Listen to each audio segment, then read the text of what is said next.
Assalamualaikum warahmatullahi wabarakatuh.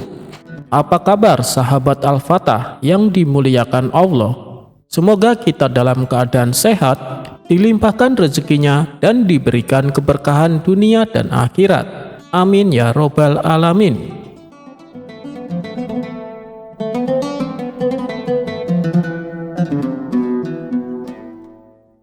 Kisah kocak Abu Nawas menjadi dukun.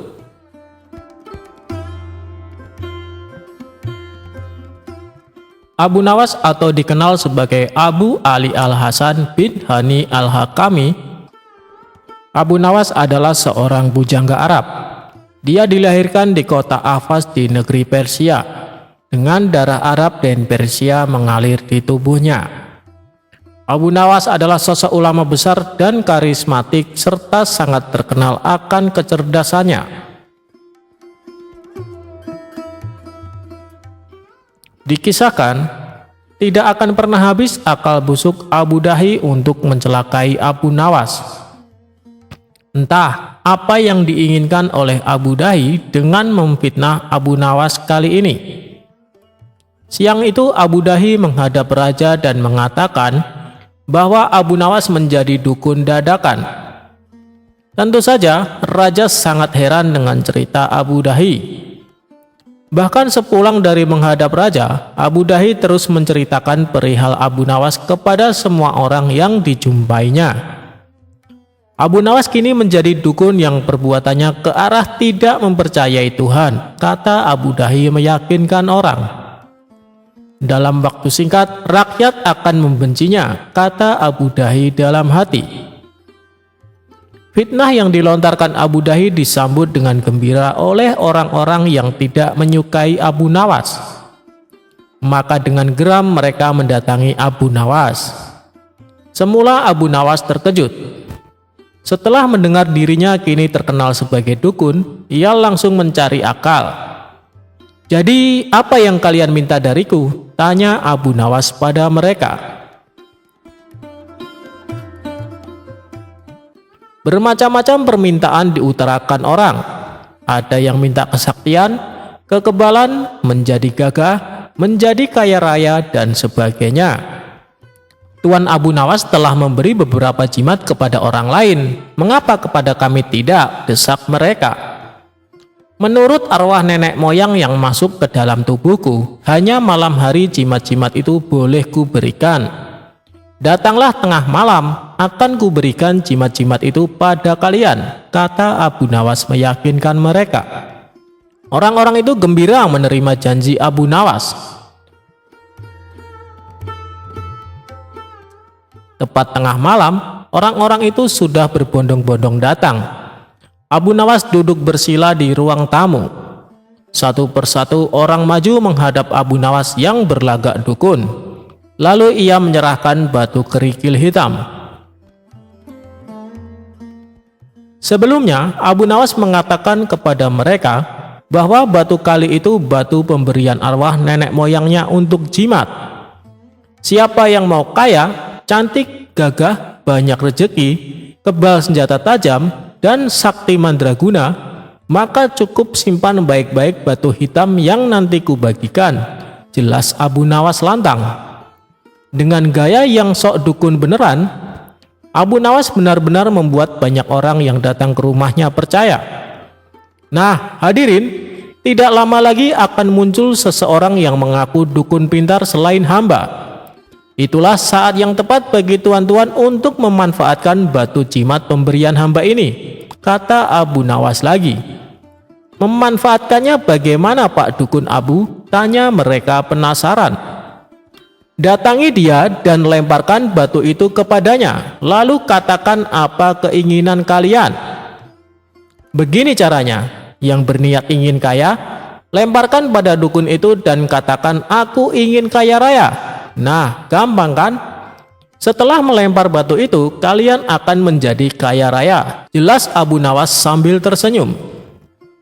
Bergembiralah orang-orang itu, kerikil hitam di tangan lalu digenggam erat-erat.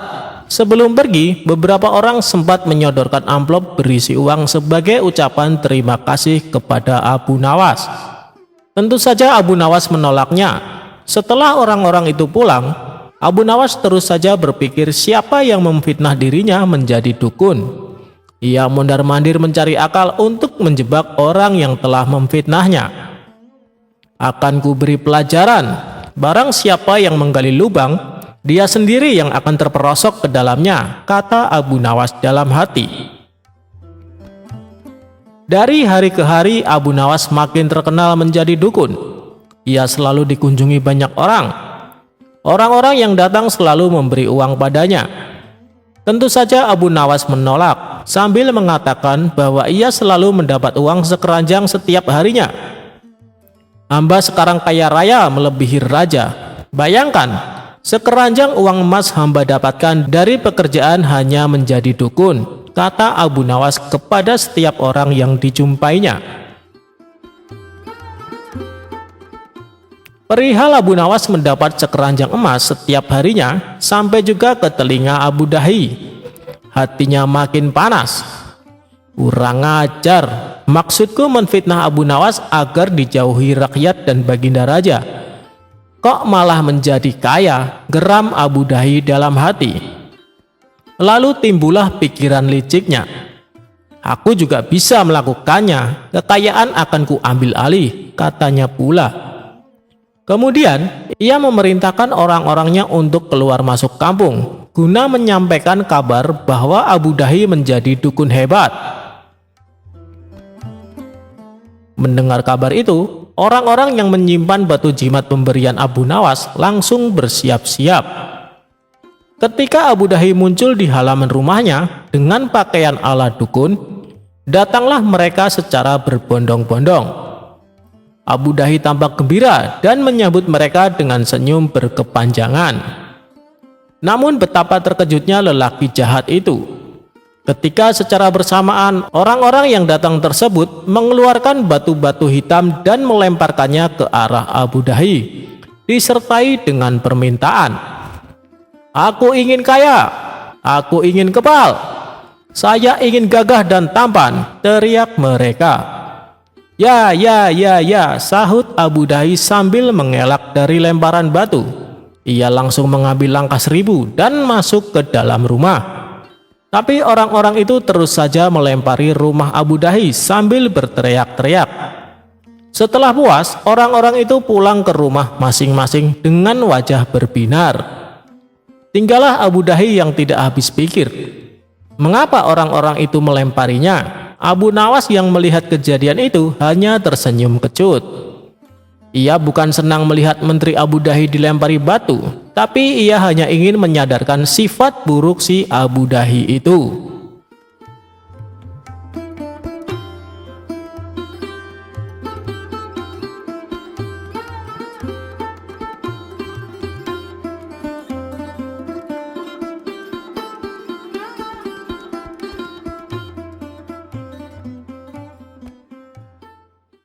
Abu Nawas menipu malaikat untuk menghindari pertanyaan kubur.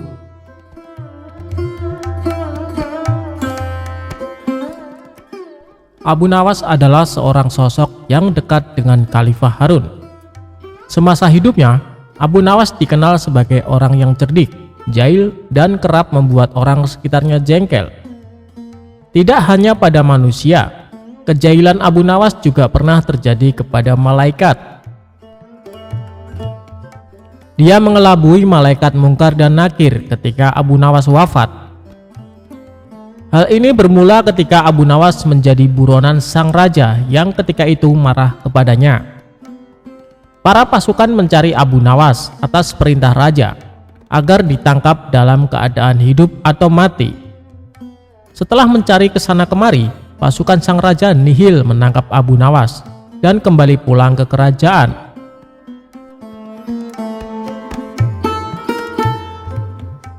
Mengetahui pencariannya berakhir, Abu Nawas pulang ke rumahnya untuk kemudian sholat 2 rakaat. Usai sholat, dia memberikan surat wasiat kepada istrinya. Beberapa waktu pun berlalu dan Abu Nawas wafat. Dari situ, kisah Abu Nawas menipu malaikat pun dimulai.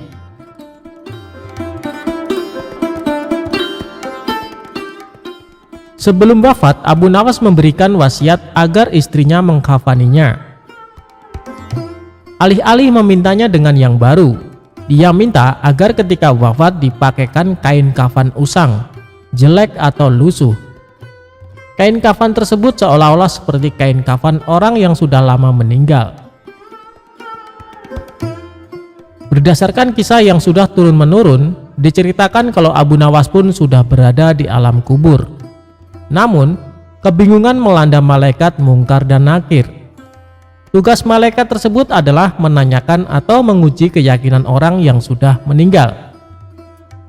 Mereka bingung karena arwah tersebut menggunakan kain kafan kotor dan lusuh, tidak seperti orang yang baru meninggal. Kedua malaikat itu pun berdebat, apakah orang tersebut merupakan penghuni lama atau baru di alam kubur. Setelah berdebat panjang, kedua malaikat bersepakat untuk menanyakan keimanan arwah tersebut. Man robuka, atau siapa Tuhanmu? Tanya malaikat Mungkar. Mendengar pertanyaan itu, Abu Nawas sedikit ketakutan dan hening sesaat untuk kemudian menjawab pertanyaan malaikat. Wahai malaikat, tidakkah kau tahu bahwa kain kafanku ini sudah lama? Bukan orang yang baru meninggal dunia, jawabnya. Mendengar jawaban itu, malaikat makin dibuat bingung dan terdiam. Mereka bingung dengan penampilan Abu Nawas yang lusuh, namun kondisi kuburannya masih terlihat baru. Perdebatan pun kembali terjadi sambil pandangannya tak lepas dari Abu Nawas. Pada akhirnya, malaikat mendapat suatu keputusan. Malaikat memutuskan kalau Abu Nawas adalah penghuni lama dan tidak menanyakan lebih lanjut. Kedua malaikat itu lantas pergi dan berpindah ke kuburan lain dan bertanya-tanya apakah mereka sedang dijahili. Konon, kisah Abu Nawas mengelabui malaikat itu meniru Umar bin Khattab yang dikisahkan berani membentak malaikat Mungkar dan Nakir.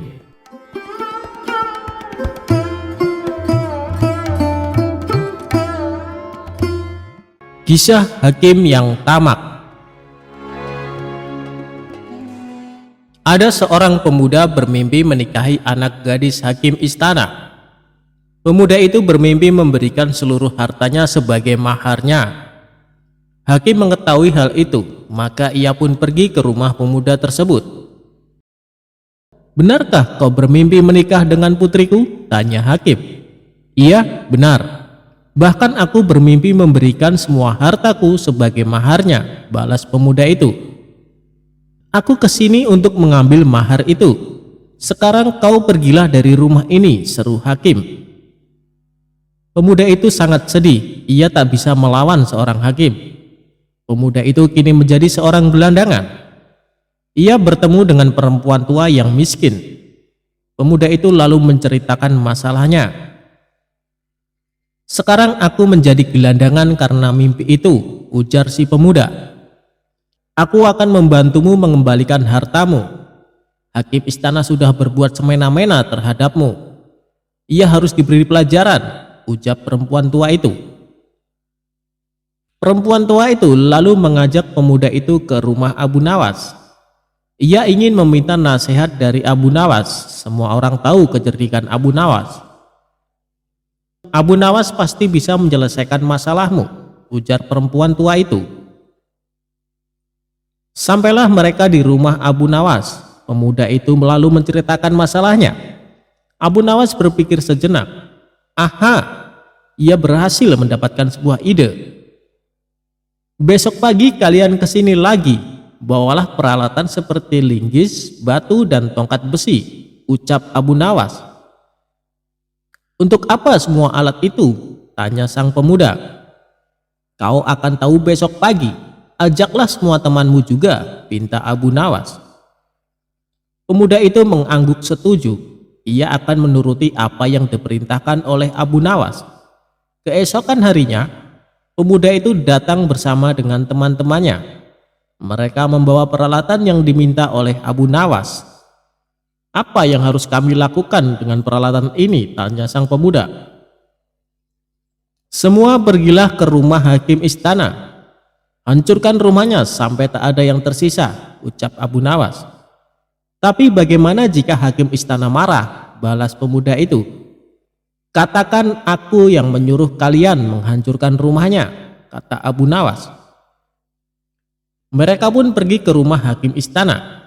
Tanpa banyak bicara, mereka langsung menghancurkan rumah hakim istana.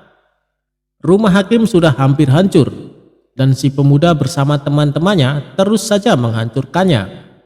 Penduduk yang melihat tak dapat menghentikan semua itu. Hakim yang sedang tertidur pun bangun.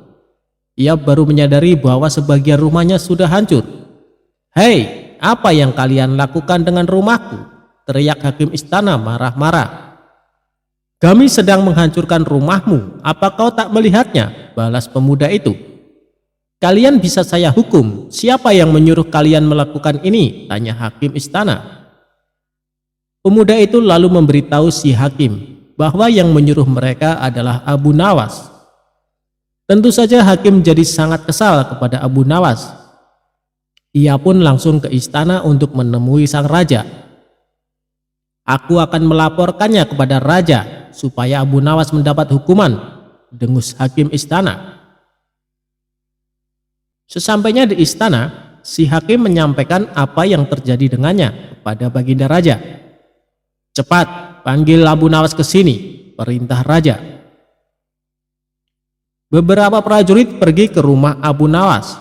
Mereka menangkap Abu Nawas dan membawanya ke istana. Abu Nawas sudah tahu bahwa hal itu pasti akan terjadi.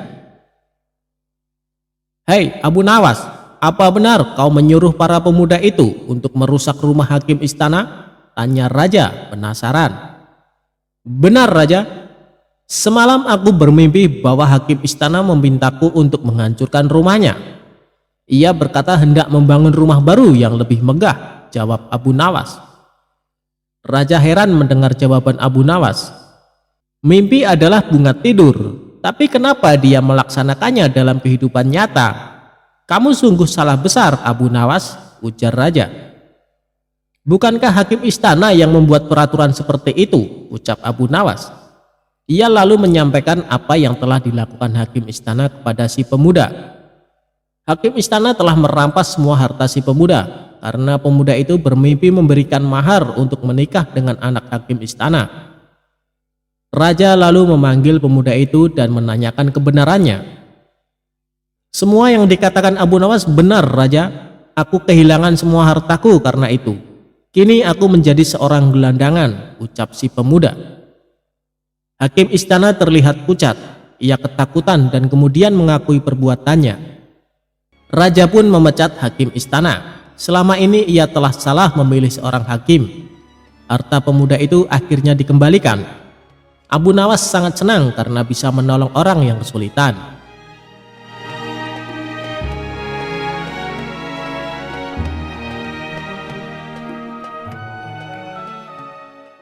Abu Nawas menyuruh raja mencari telur unta.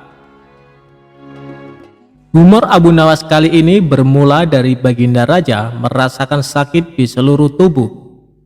Buat berjalan saja terasa sangat berat, sampai akhirnya dia memanggil tabib istana untuk mengobatinya. Tapi ternyata hasilnya nihil. Lantaran tabib istana sampai ahli kesehatan sepenjuru negeri tidak bisa mengobati, akhirnya baginda raja membuat sayembara untuk para tabib agar bisa menyembuhkan penyakitnya. Barang siapa yang bisa mengobati penyakitnya akan diberi hadiah uang emas yang banyak. Sayembara tersebut pun menyebar.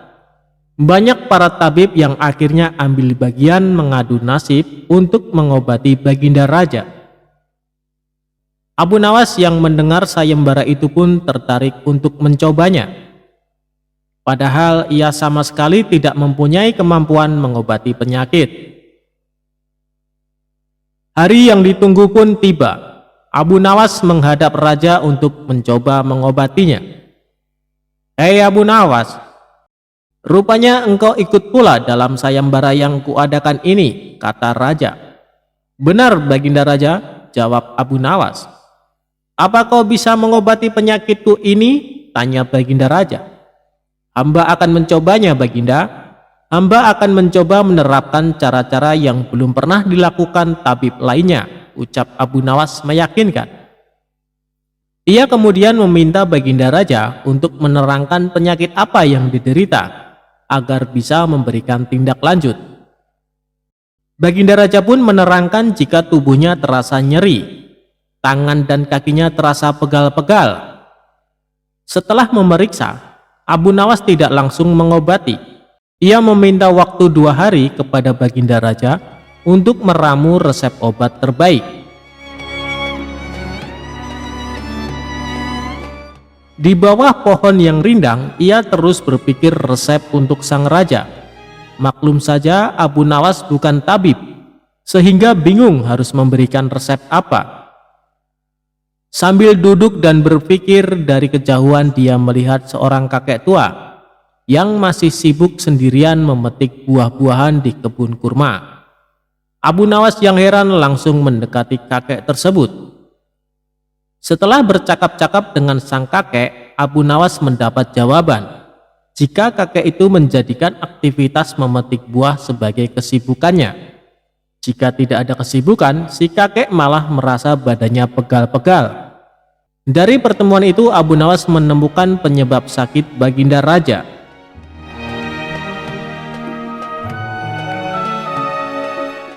Esok harinya Abu Nawas menghadap Baginda Raja. "Hei Abu Nawas, belum 2 hari kau sudah menghadapku. Mana obat untukku?" tanya Baginda Raja. "Maaf Baginda Raja, kali ini hamba datang belum membawa obat yang dapat Baginda minum. Sebab obat yang bisa menyembuhkan Baginda Raja hanya telur onta.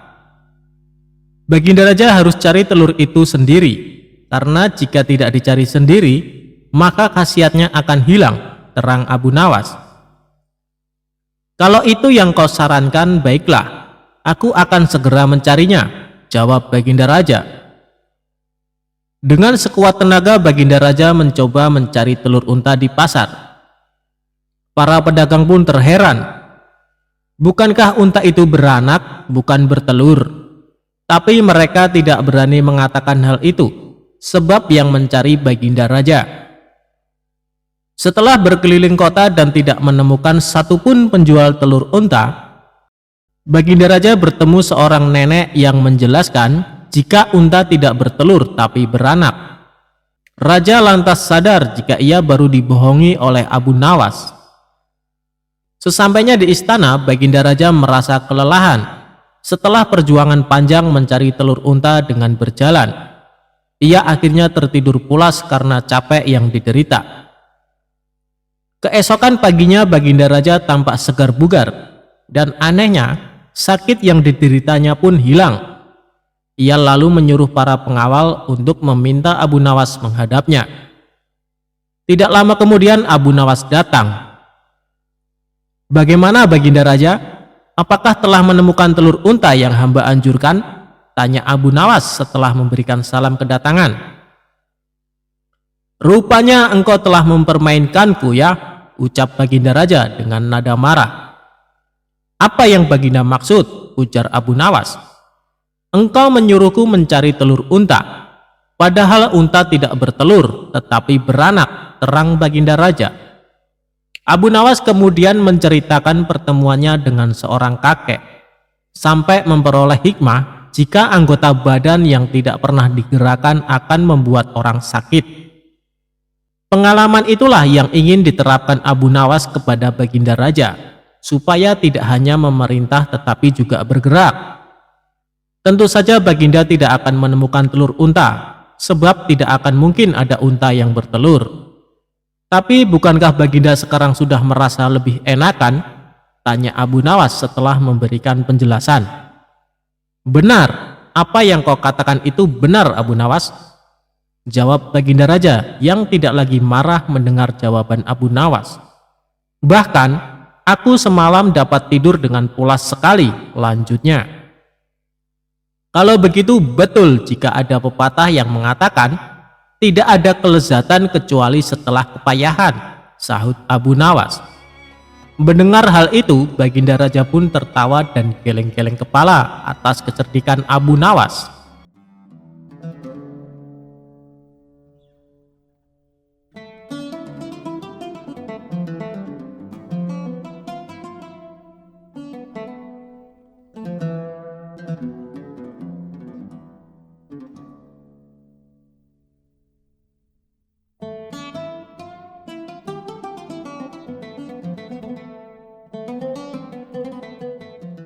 Memasukkan unta ke dalam lubang jarum.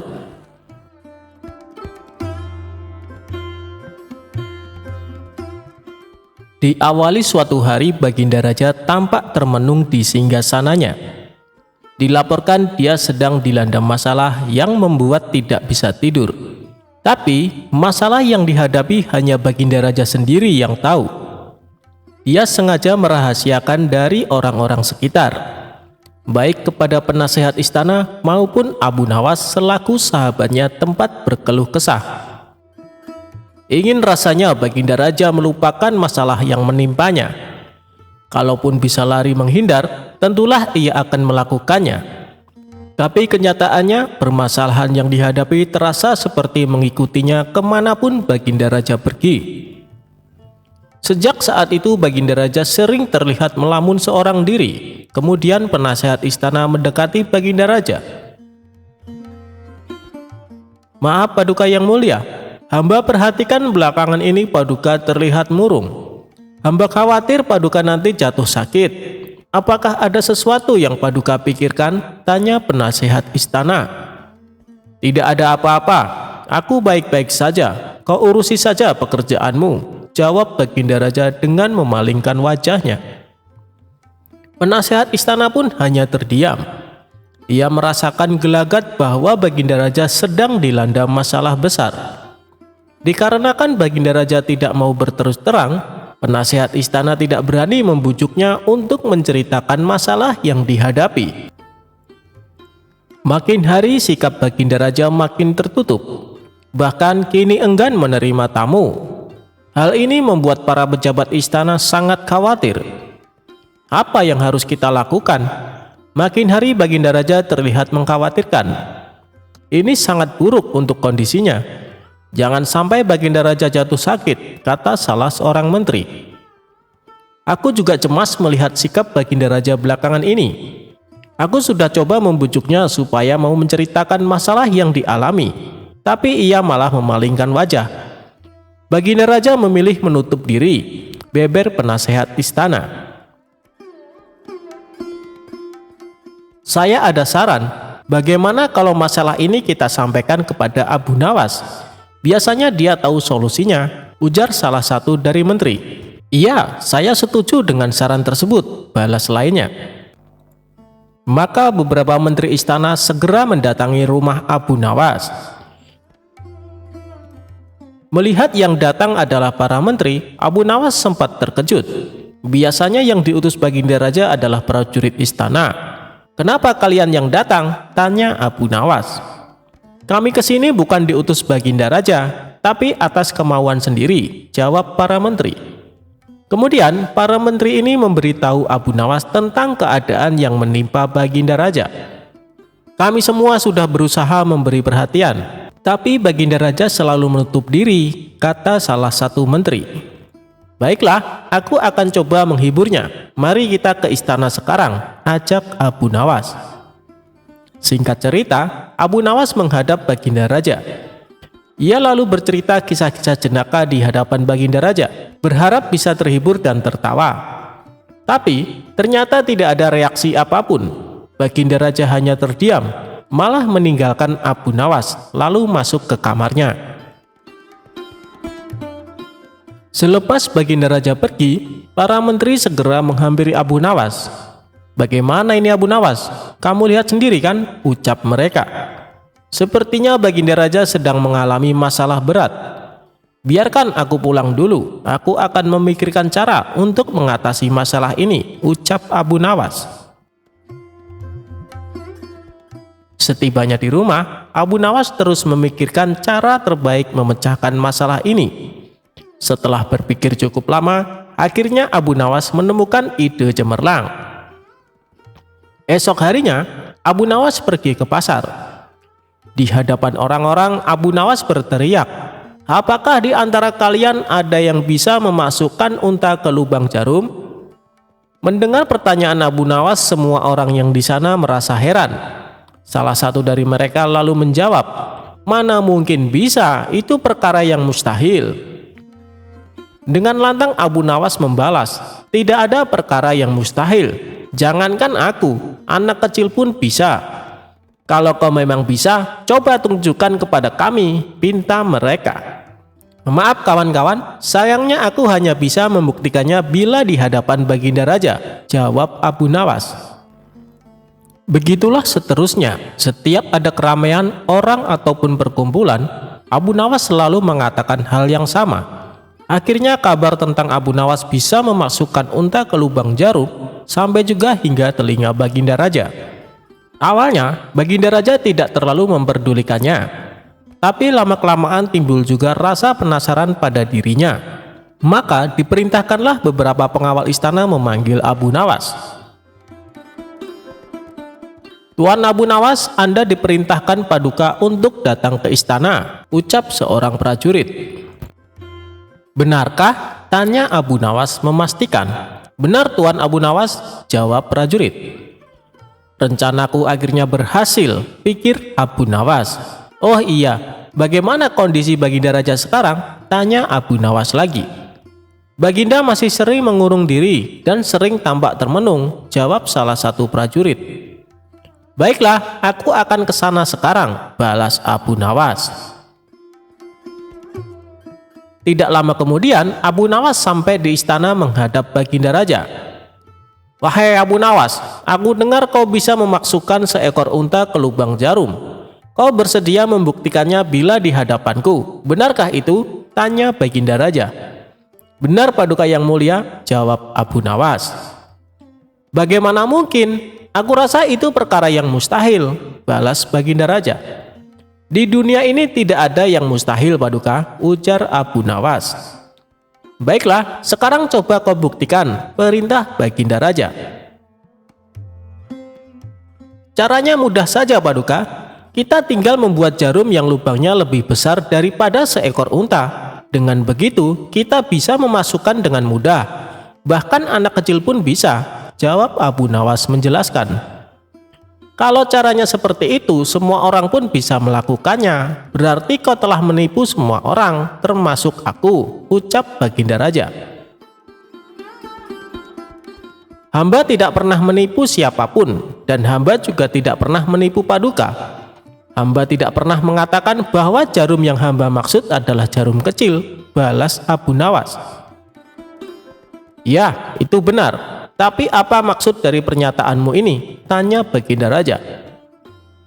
"Hamba hanya ingin mengatakan ada hikmah dari pernyataan ini," jawab Abu Nawas. "Hikmah? Hikmah dari mana?" tanya Baginda Raja heran. "Bukankah tadinya Baginda Raja tidak percaya kalau hamba bisa memasukkan unta ke lubang jarum? Tapi setelah hamba jelaskan, Baginda Raja baru mempercayainya. Begitu juga dengan permasalahan yang sedang kita hadapi. Sebesar apapun masalah, sebesar apapun bebannya, tapi kalau hati kita lebih besar, hati kita lebih luas saat menghadapinya, maka semua masalah akan terasa lebih ringan. Itulah gambaran seekor unta bila dimasukkan ke lubang jarum. Sepintas saat kita menghadapinya pasti itu mustahil dilakukan. Tapi bila hati kita luas dan besar, maka pikiran kita juga akan mengikuti. Dan pada akhirnya, masalah yang kita anggap mustahil diatasi menjadi mudah dan ringan untuk dijalani. Bagaimana kita akan bisa tenang bila kita menghadapi masalah dengan hati yang sempit?" tutur Abu Nawas. Seketika Baginda Raja terdiam. Ia terus merenungi ucapan Abu Nawas. Suasana pun mendadak menjadi hening. Tidak berapa lama, Baginda Raja pun berkata, "Terima kasih Abu Nawas, kau telah menyadarkanku. Selama ini aku memang sedang dilanda masalah dan hatiku sempit menghadapinya, sehingga pikiranku juga ikut menjadi buntu," ujar Baginda Raja. Sejak kejadian itu, kini Baginda Raja mulai terlihat ceria. Ia tidak lagi terlihat murung seperti hari-hari sebelumnya. Permasalahan bukanlah hal yang untuk dilamunkan, melainkan dihadapi dengan hati yang besar. Maka akan tercipta solusi dari sebuah pemikiran yang jernih.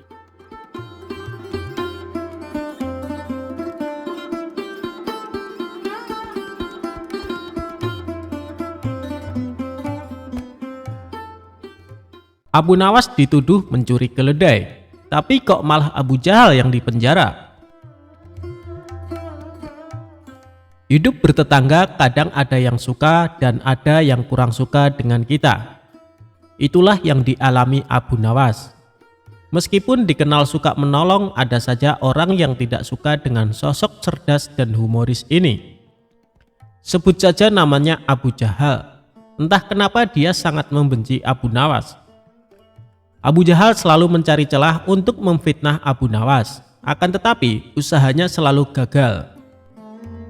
Tentu saja hal ini membuat Abu Jahal makin benci kepada Abu Nawas. Sampai pada suatu ketika, Abu Jahal mempunyai rencana yang licik. Dia akan menjebak Abu Nawas supaya namanya menjadi buruk di mata masyarakat. Esok harinya Abu Jahal mulai mengatur strategi. Ia pergi ke pasar untuk membeli sandal. Sandal yang ia beli sama persis dengan kepunyaan Abu Nawas.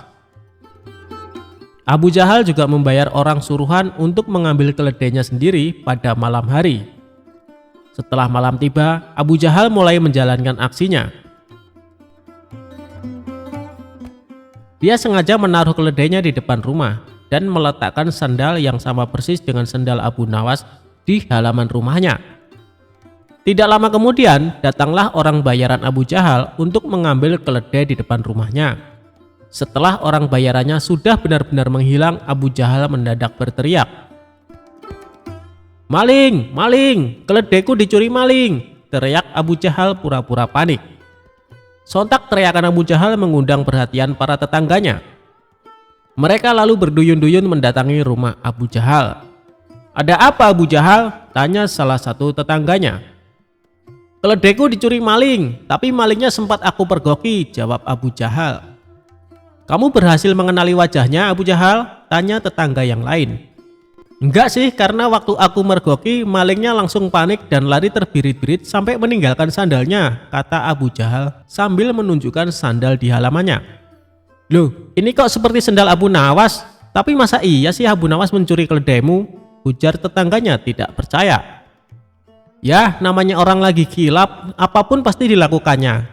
Apalagi sekarang Abu Nawas sudah lama tidak diberi hadiah baginda raja. Pastinya dia tidak punya uang lagi untuk beli makanan," ucap Abu Jahal memprovokasi. Akibat hasutan Abu Jahal ini, para warga mulai tersulut emosinya.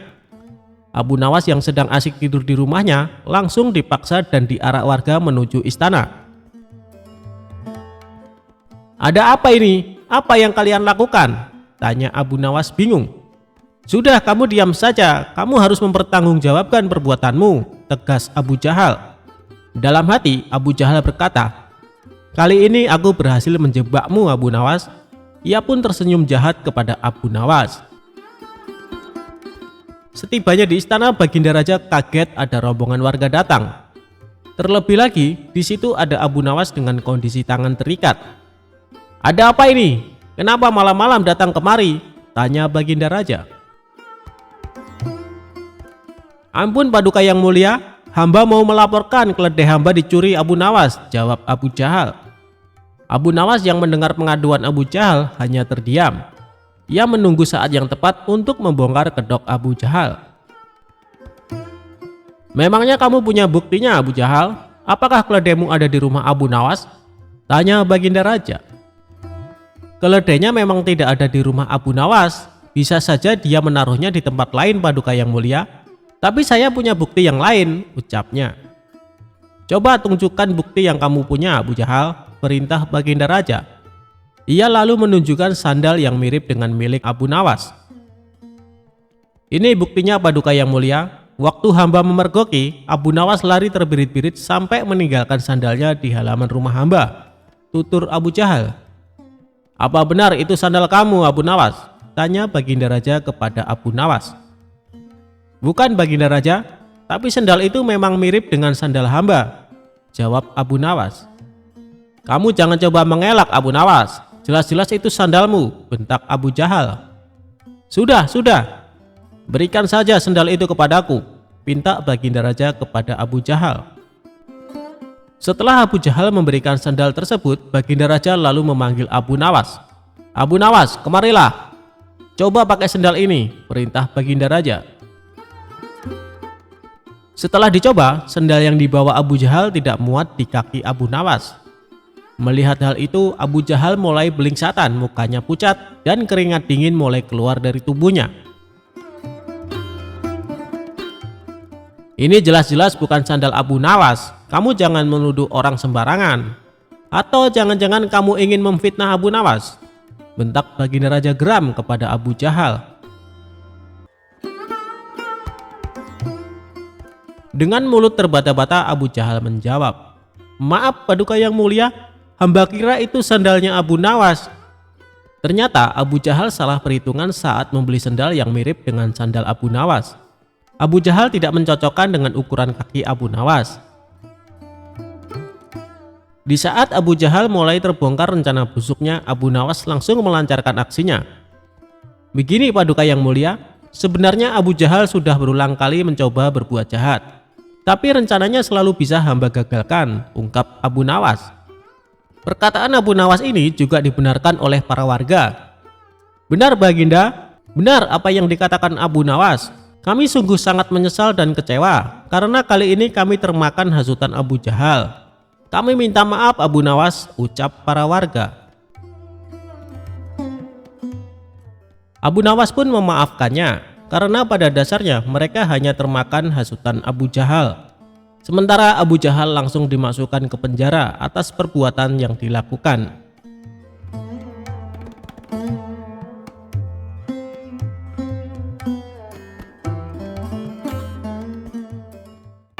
Abu Nawas dan keledai yang bisa menghilang. Sepandai-pandainya tupai melompat pasti pernah jatuh juga. Begitu juga dengan manusia cerdik bernama Abu Nawas, pasti pernah lalai. Siapa yang tidak kenal Abu Nawas? Baginda Raja sering dibuat terkagum-kagum karena kecerdikannya. Bahkan beberapa kali dia mampu memecahkan teka-teki yang membuat Baginda Raja penasaran. Maka tidak heran jika Abu Nawas sering mendapatkan hadiah dari sang raja. Selain cerdik, Abu Nawas juga dikenal sebagai sosok yang sangat jenaka, lucu dan kontroversi. Tak hanya itu, ternyata Abu Nawas adalah seorang sufi sekaligus penyair ternama di masanya. Bahkan syair-syairnya yang bernuansa sufistik banyak sekali. Nah, diceritakan suatu ketika Abu Nawas diberi pekerjaan oleh salah seorang saudagar kaya di kampungnya. Saudagar tersebut hendak menggunakan jasa Abu Nawas saat akan membeli sejumlah keledai. "Saya ada pekerjaan buat kamu Abu Nawas. Nanti aku akan ke pasar beli 9 ekor keledai. Setelah itu kamu yang saya tugaskan untuk menggiring keledai itu sampai rumah," kata saudagar tadi. Abu Nawas mengiyakan tawaran tersebut. "Siap, saya sangat mau tuan," kata Abu Nawas. Akhirnya saudagar tersebut mengajak Abu Nawas pergi ke pasar untuk membeli 9 ekor keledai. Setelah selesai membeli 9 keledai, sang saudagar pulang duluan dan meminta Abu Nawas untuk menggiring sampai rumahnya. Abu Nawas menunggangi 1 ekor keledai, kemudian mulai melakukan perjalanan dan menggiring menuju rumah pemiliknya. Khawatir ada yang hilang, Abu Nawas menghitung jumlah keledai saat dalam perjalanan. Betapa terkejut ketika dia mendapati keledainya hanya 8 ekor. Tentu hal itu membuat khawatir. Abu Nawas turun dan mencoba mencari keledai yang terpisah, tetapi usahanya sia-sia. Abu Nawas menghitung lagi keledai sebelum menungganginya. Anehnya keledainya lengkap 9 ekor. Akhirnya Abu Nawas menaiki seekor keledai dan kawanan lainnya ia taruh di depan.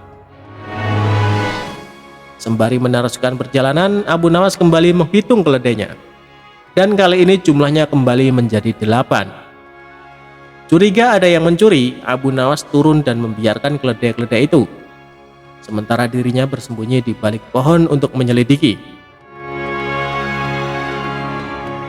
Saat bersembunyi itu, Abu Nawas menghitung keledai.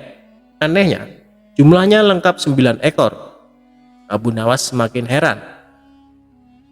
Abu Nawas menunggangi satu ekor lagi dan meneruskan perjalanan. Tetapi tampak di wajahnya seperti orang kebingungan. Beberapa saat kemudian Abu Nawas bertemu dengan orang tua. "Kenapa kau tampak kebingungan?" tanya orang tua tadi. "Bagaimana tidak bingung? Ada satu keledai tiba-tiba menghilang.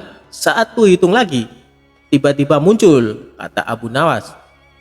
Orang tua tadi tertawa terbahak-bahak, lalu meminta Abu Nawas turun untuk menghitungnya. Abu Nawas turun. Setelah dihitung, jumlahnya lengkap 9 ekor keledai. Abu Nawas pun lega setelah mendapati keledainya lengkap. Akhirnya Abu Nawas menunggangi satu keledai dan melanjutkan perjalanan. Beberapa langkah kemudian ia kembali menghitung keledai.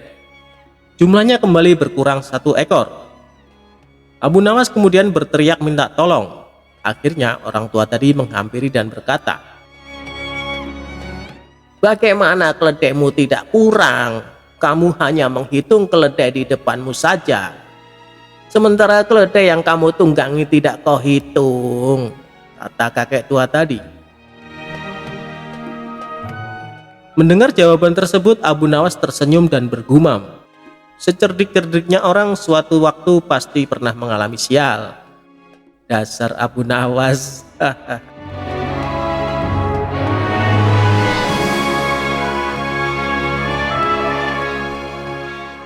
Kecerdikan Abu Nawas menangkap matahari. Cerita sufi kali ini mengisahkan kecerdikan atau kecerdasan Abu Nawas menangkap matahari dalam sebuah sayembara. Abu Nawas adalah seorang pujangga pada masa Khalifah Harun al-Rasyid. Ia termasuk salah seorang penyair yang sangat melegenda pada zaman itu. Pada suatu saat, Baginda Raja ingin membuat rakyatnya bahagia. Pasalnya, rakyat mengeluhkan kepada raja tentang betapa panasnya terik matahari kala itu. Karena itu, raja mengadakan sayembara untuk menangkap matahari. Namun hingga memasuki waktu yang ditentukan, tak ada seorang pun yang menyatakan kesanggupannya menangkap matahari. Sang raja pun lalu langsung menunjuk si cerdik Abu Nawas untuk menangani hal ini. "Cepat, panggil Abu Nawas kemari. Ada tugas penting yang harus dilakukan," perintah Baginda Raja kepada beberapa pengawalnya. Singkat cerita, datanglah Abu Nawas menghadap Baginda Raja. "Ampun Paduka yang mulia, ada apa gerangan Paduka memanggil hamba?" tanya Abu Nawas. "Begini Abu Nawas, beberapa hari ini saya mendapatkan banyak pengaduan dari rakyatku," jawab Baginda Raja. "Kalau boleh tahu apa pengaduan mereka Paduka yang mulia? Barangkali hamba bisa membantu," balas Abu Nawas. Raja akhirnya menceritakan apa yang dikeluhkan masyarakat akhir-akhir ini. Kemudian Abu Nawas menanyakan apa yang dikehendaki oleh sang raja dengan kondisi seperti itu. Raja pun kemudian menceritakan idenya untuk menangkap matahari dan menunjuk Abu Nawas untuk melakukannya. "Bagaimana kalau matahari ditangkap saja, Abu Nawas? Dan orang yang pantas untuk melakukan pekerjaan itu adalah kamu," ujar Baginda Raja. Mendengar perintah Baginda Raja, Abu Nawas langsung tertunduk lemas. "Apa tidak ada cara lain Paduka? Misalnya mereka diliburkan dulu dalam bekerja di ladang," kata Abu Nawas mengusulkan. Usulan Abu Nawas ternyata tidak diterima oleh sang raja. Karena jika mereka diliburkan, mereka tidak bisa makan. "Tidak bisa Abu Nawas. Kalau mereka libur berladang, lalu mereka mau makan apa? Jalan satu-satunya matahari harus ditangkap," balas Baginda Raja. Abu Nawas hanya terdiam. Dalam hati ia berkata, mungkin menangkap matahari pekerjaan yang mustahil dilakukan. Namun karena ini adalah titah raja, mau tidak mau Abu Nawas harus menerimanya. "Sekarang kamu pulang dulu Abu Nawas, dan besok kamu harus kembali ke sini untuk menangkap matahari. Kalau kamu tidak bisa melakukannya, kamu akan menerima hukuman," tegas sang raja. Setibanya di rumah, Abu Nawas terus memikirkan cara supaya ia bisa lepas dari hukuman. Ia terus memutar otaknya hingga tengah malam. Lebih baik aku sholat isya dulu, nanti aku malah ketiduran, pikir Abu Nawas. Ia pun kemudian menuju kolam untuk mengambil air wudhu. Saat ia hendak mengambil air, bayangan dirinya ada di dalam air tersebut. Disitulah akhirnya Abu Nawas mendapatkan ide untuk menangkap matahari. Esok paginya dengan wajah ceria, Abu Nawas pergi ke istana menghadap Baginda Raja. "Hai Abu Nawas, apakah kamu sudah siap menangkap matahari?" tanya Baginda Raja. "Saya sudah siap, Paduka, tapi saya minta disediakan peralatannya untuk menangkapnya," jawab Abu Nawas. "Apa yang kau butuhkan? Katakan padaku," balas Baginda Raja. Abu Nawas kemudian meminta sesuatu yang perlu disiapkan untuk menangkap matahari. "Saya minta ember yang berisi air dan juga kantong besar yang tidak bocor," pinta Abu Nawas. Setelah peralatan dipersiapkan, Abu Nawas mengajak salah satu menteri ke tengah lapangan. "Kamu lihat kan matahari itu?" kata Abu Nawas sambil menunjuk bayangan matahari yang berada di dalam ember berisi air. "Sekarang akan aku masukkan ke dalam kantong ini," ucap Abu Nawas sambil memasukkan air yang berada di dalam ember. Sang menteri lantas menghadap pada sang raja untuk mengkonfirmasi pekerjaan yang sudah dilakukan Abu Nawas. Sang raja tentu belum percaya, sebab panas matahari masih terasa menyengat. "Baiklah, sekarang perintahkan pada Abu Nawas untuk membungkus matahari itu dan bawakan padaku," titah Baginda Raja. Kemudian para menteri memanggil Abu Nawas untuk menghampiri Baginda Raja dengan membawa kantong berisi air. "Paduka yang mulia, mataharinya sudah aku bungkus dalam kantong ini," tutur Abu Nawas. "Hai Abu Nawas, coba kamu lihat keluar. Mataharinya masih ada dan aku juga masih merasakan panasnya," sanggah Baginda Raja. "Tak percaya benar yang mulia, tapi sesungguhnya itu matahari kedua," timpal Abu Nawas. "Yang benar saja kamu, hanya ada satu matahari di dunia ini," sahut Baginda Raja. "Paduka Raja memang benar. Jadi ketika matahari berhasil saya tangkap, dunia menjadi gelap gulita. Lalu Allah langsung menggantikannya dengan matahari yang baru," ujar Abu Nawas. Baginda Raja kemudian memastikan apakah isi kantong besar tersebut berisi matahari atau tidak. Ia pun membuka kantong tersebut, ternyata isinya hanya air. "Mana mataharinya Abu Nawas? Kamu jangan mengerjai saya," herdik Baginda Raja. "Paduka membukanya jangan di dalam ruangan, karena matahari paling tidak suka dengan ruangan tertutup. Pasti dia tidak akan menampakkan dirinya," jawab Abu Nawas beralasan. "Matahari hanya mau menampakkan dirinya kalau dia melihat ada saudaranya di atas," ujar Abu Nawas. Lalu Abu Nawas mengajak Baginda ke tengah lapangan dengan membawa kantongnya yang berisi air. "Ini saya buka kantongnya Baginda, tuh kan ada mataharinya," tutur Abu Nawas sambil menunjukkan kepada Baginda Raja. Baginda Raja hanya bisa geleng-geleng kepala dengan kecerdikan Abu Nawas. Itulah kisah cerdik Abu Nawas menangkap matahari. Semoga terhibur.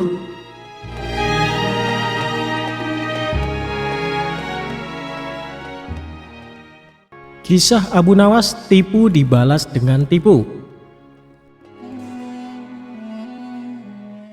Ada seorang yogis atau ahli yoga mengajak seorang pendeta bersekongkol akan memperdaya Abu Nawas. Setelah mereka mencapai kata sepakat, mereka berangkat menemui Abu Nawas di kediamannya.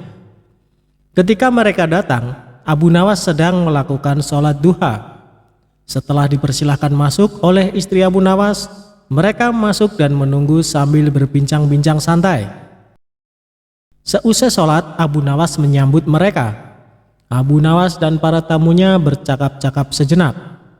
"Kami sebenarnya ingin mengajak engkau melakukan pengembaraan suci. Kalau engkau tidak keberatan, bergabunglah bersama kami," kata ahli yoga.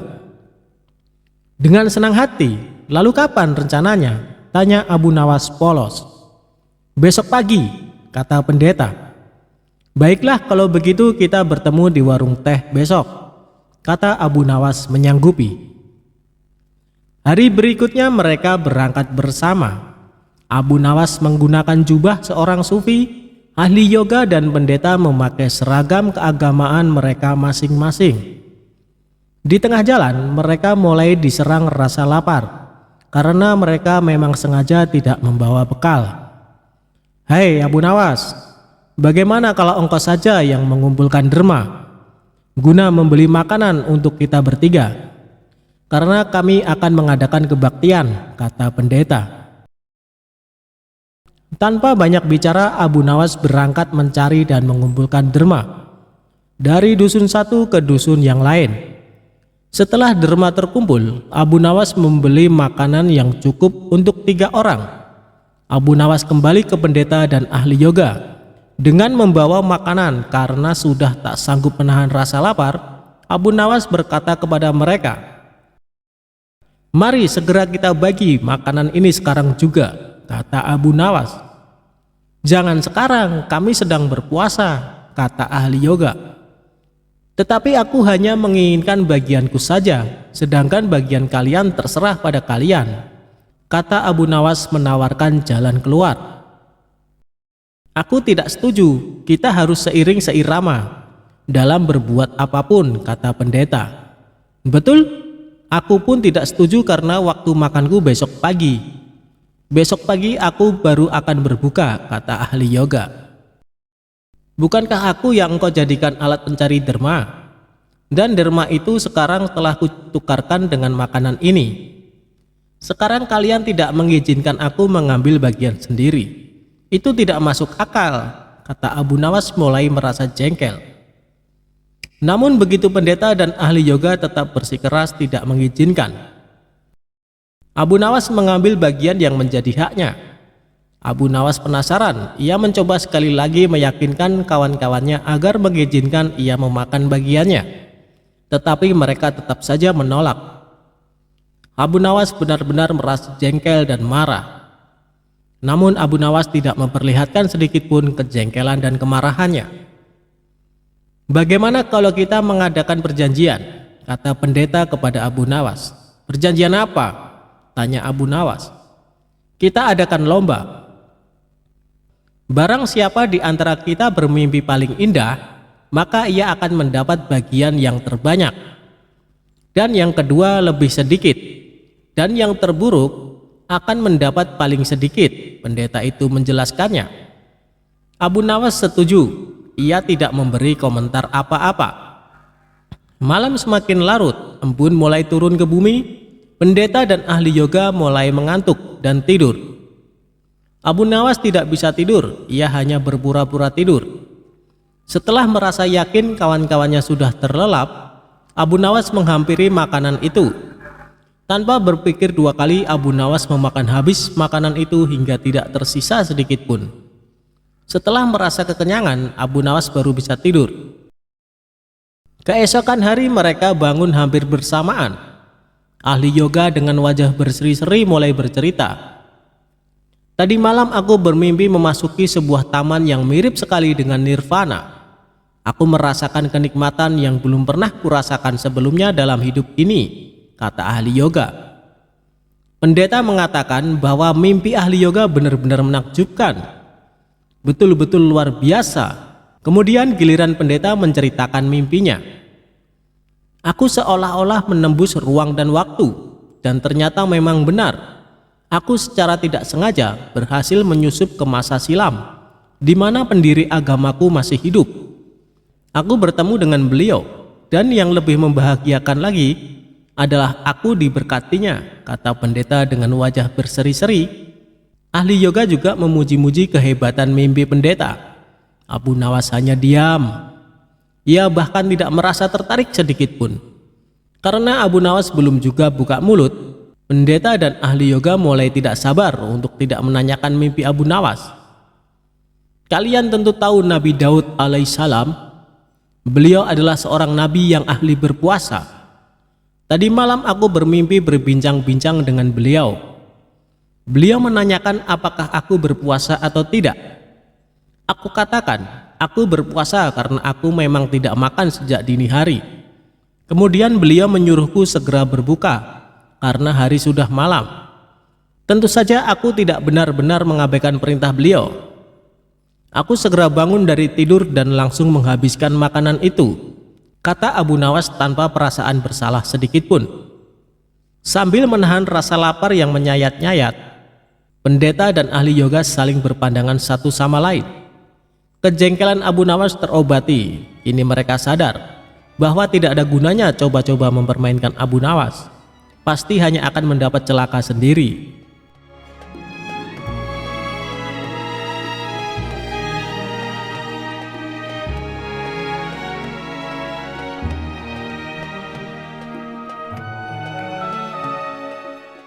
Kisah ketika Abu Nawas mau terbang hingga menggegerkan penduduk kota. Abu Nawas seolah tidak kehabisan akal dalam membuat sensasi publik. Tidak jarang pula dengan kecerdikannya itu, Abu Nawas mengkritik raja dan memberi nasihat kepada khalayak luas.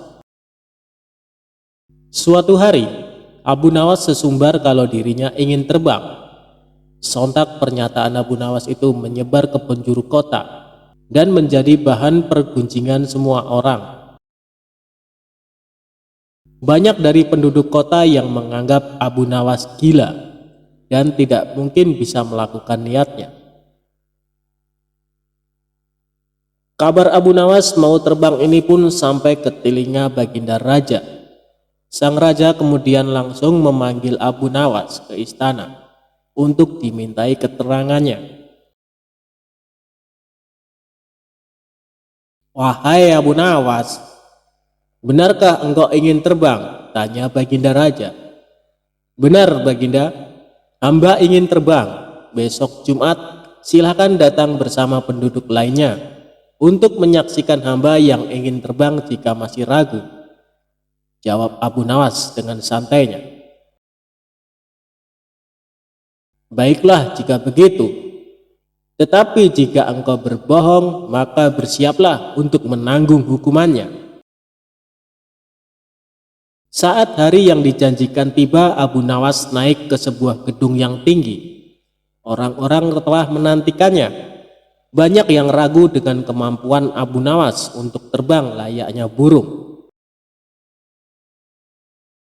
Setelah lapangan sudah penuh sesak, Abu Nawas perlahan mulai mengepakkan tangannya dari atas gedung layaknya burung.